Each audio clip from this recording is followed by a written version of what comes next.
Today's lesson is going to be how to cast on your knitting. Casting on is called starting a project. There are multiple ways to do this. Today we're going to start with the easiest. All of them start with a simple slip knot. You create a loop and then pull up through the loop. And when you pull, it'll close the knot. And if you wanted to get rid of the knot, you could just pull it out entirely. So again, that's create a loop, go through the loop, and up through.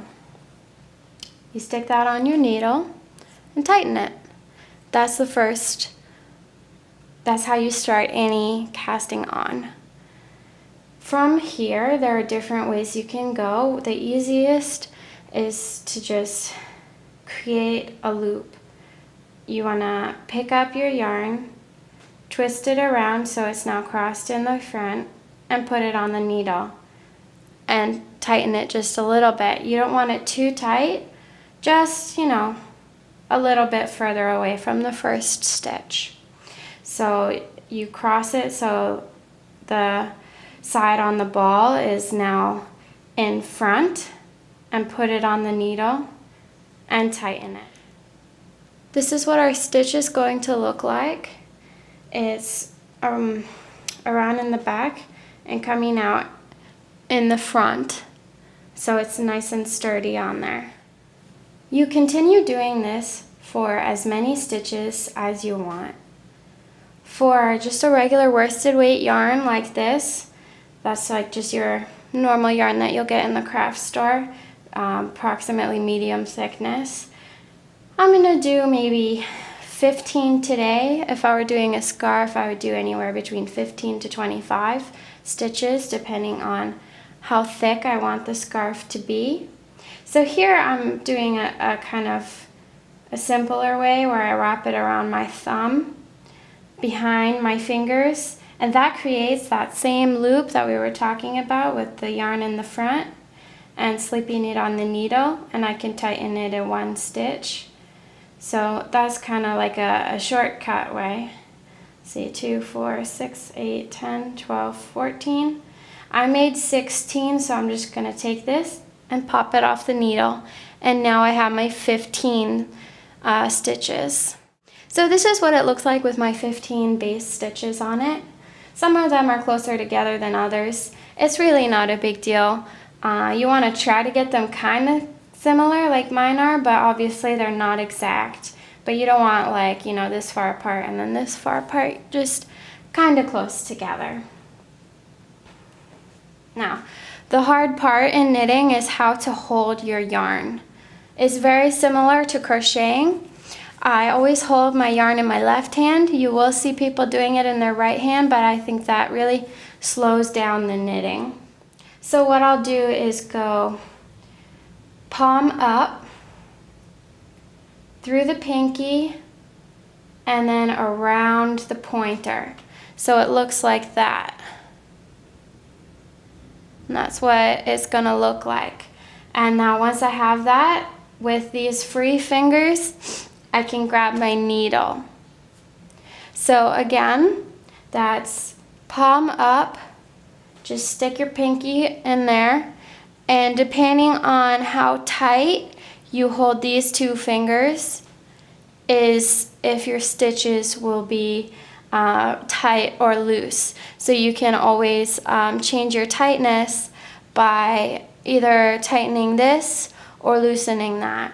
And then around the pointer, and then grabbing the needle.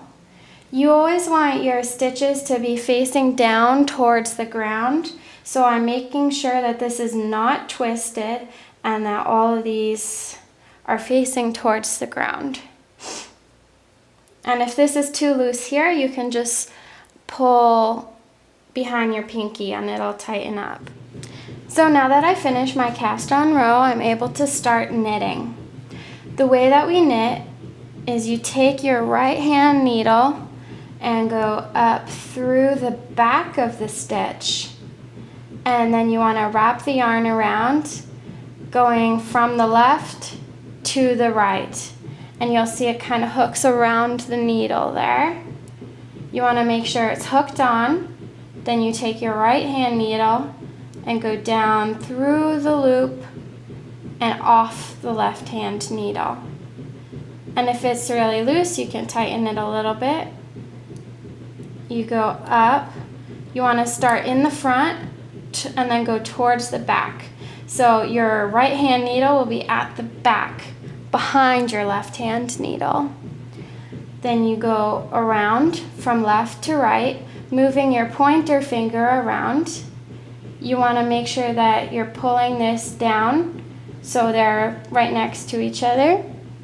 And then you take your right hand needle, go down through the loop and off the left hand needle.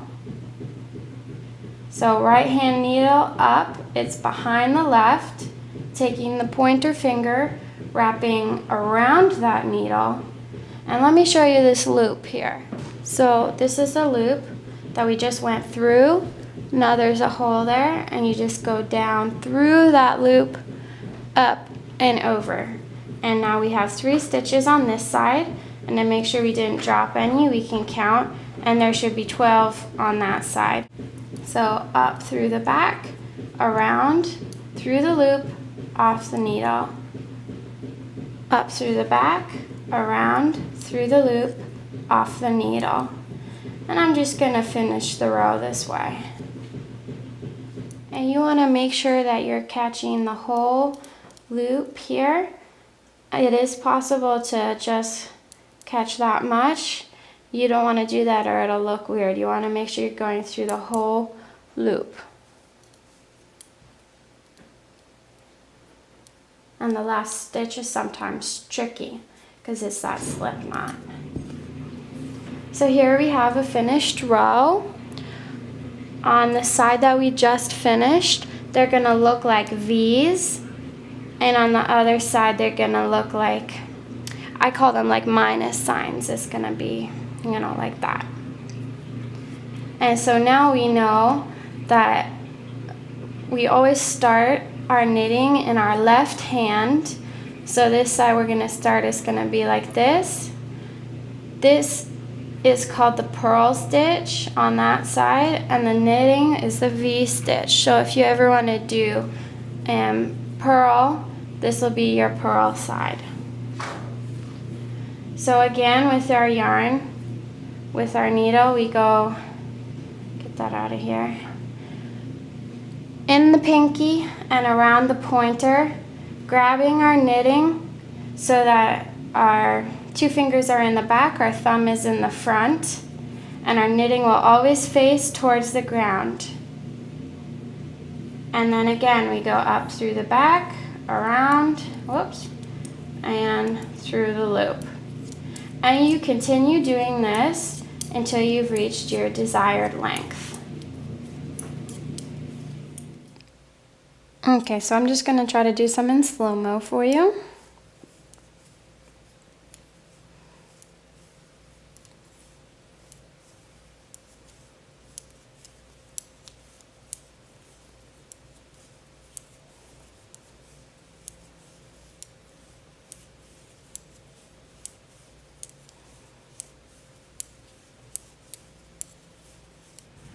So one thing to make sure of is when you get to the end of the row that the yarn is facing down in the front so that you can count 2, 4, 6, 8, 10, 12, 14, 15 stitches. One issue that I had when I was first learning how to knit is that sometimes the yarn would be around back, and it looks like 2 stitches when it's like that. There we go. So it looks like 2, 4, 6, 8, 10, 12, 14, 16. But really that's just a trick. It's down in the front, 1 stitch, 15.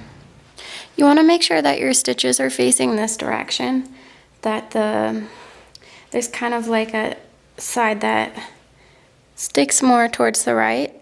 And you want to make that one in the front so that it's easy to get into. If it was facing the other direction, then the one facing more to the right is now at the back. If you ever encounter that, you just stick your right needle in, up, and switch it around. And this happens pretty often if you end up dropping a stitch like this and you have to pick one up. You go in and then slip it on your left hand needle. And you want to make sure that the right is in the front. You put the yarn that dropped over, so your drop stitch is in the back, your yarn is in the front. Put the yarn that dropped over, and then you go into the back loop, that's the stitch, and over. And now you did not lose your stitch, but it's backwards. So you have to just go in and switch it around. And I can see that this one was kind of backwards because it's a little twisted. And for a beginner, that's okay, but it's called a twisted stitch because it's,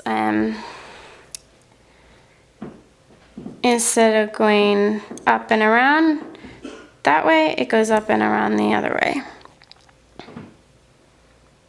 Like that. It's twisted.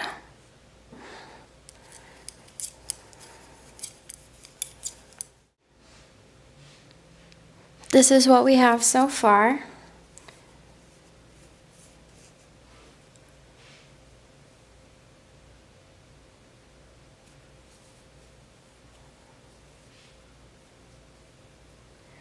Right here is where we have our twisted stitch. You can see this one goes around the other direction. When you're just looking at it flat, you don't really see it, but when you look at it close up, you can notice it. Okay, now how to cast off your knitting. It starts kind of like a regular row. You knit 2 stitches like normal. So now we have 2 stitches on our right hand needle. Here's where it's different.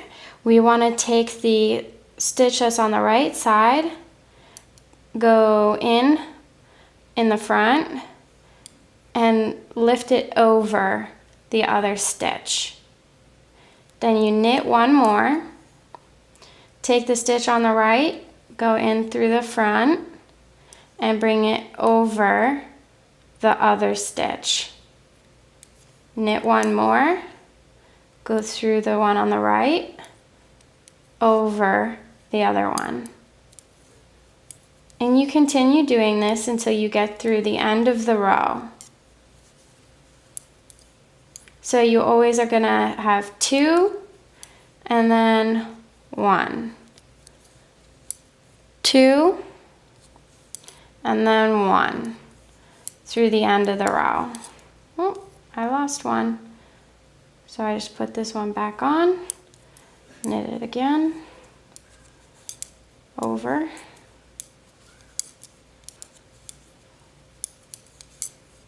oh. So this can happen too. I grabbed an extra piece. You just stick that one back on the needle, take it out,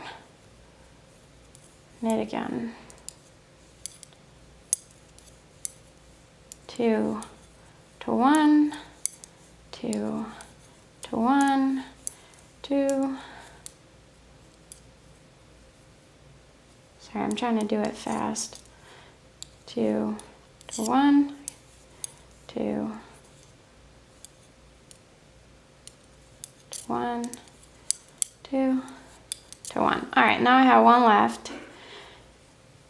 And all you had to do is trim this and put it through the loop. If you don't have scissors on you, like I don't right now, you take your whole ball, you make a big loop and take the whole ball of yarn and pull that whole thing through the loop, and then you gotta tighten it. It will often create one really wide last stitch, and that's one reason why we want to make sure to weave in our stitches at the end. You just trim this, take a fat sewing needle, it's called a tapestry needle, and you literally redo the stitches that you made by sewing. So you go in here and out and around all the way across, maybe 5 or 6 stitches, and then you just clip it at the end. So this is how to sew in ends. I have my big tapestry needle here. An easy way to thread the needle is to fold the yarn over the needle, and then you can get it through the eye a little easier. Now, to fix this weird loopy thing, we're just gonna go in there and pull it, you know, kind of tight. Not too tight, just even with the others. And then we follow here, up through, and only pull it just as tight as the stitch is. Now, to avoid messing up my pretty cast off, which kind of looks like V's, I want that to stay nice, I'm gonna actually go down through this way. So you follow the yarn down that way, pull it just as tight as the stitch. Now this way goes through this way and out there, and pull it just as tight as the stitches. Now to do this, you can see I'm kind of tugging at my knitting so that I can see exactly where I need my yarn to go. And that's fine because I'm going to do this step before I put my knitting through the wash. And by through the wash, I mean usually hand wash. I do have a hand wash setting on my machine, which is okay for some pieces, like if it's just a scarf and it doesn't have a lot of shaping to it, I might put it through the machine on the hand wash setting. But if it's something like a couple of pieces of a sweater, you would do this, weaving in your ends, then you would hand wash the pieces of the sweater, and then you would sew together the seams. Although some people would sew together their seams before they wash it. Sometimes it's easier to wash it, and then there's a step called blocking where you make sure that they're all flat, and then you can sew together the seams easier. So now that I've done about 5 stitches here, I'm going to take my scissors and just cut. Oops, cut. Now it's got a little bit of a tail, but it'll sink right back in. And there's one side. We do the same on the bottom of the piece.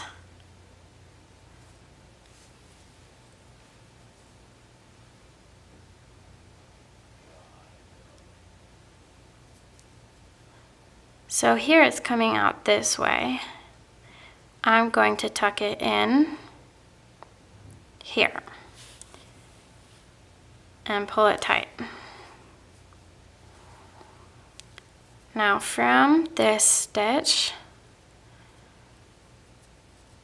I'm gonna go down here into this section.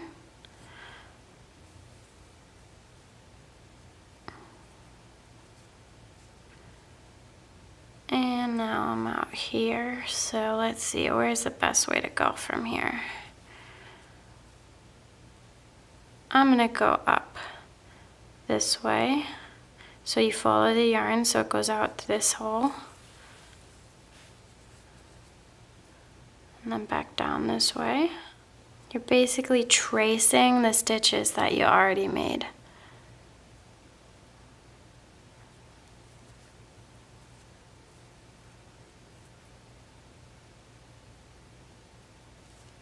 up through, down through, out and around,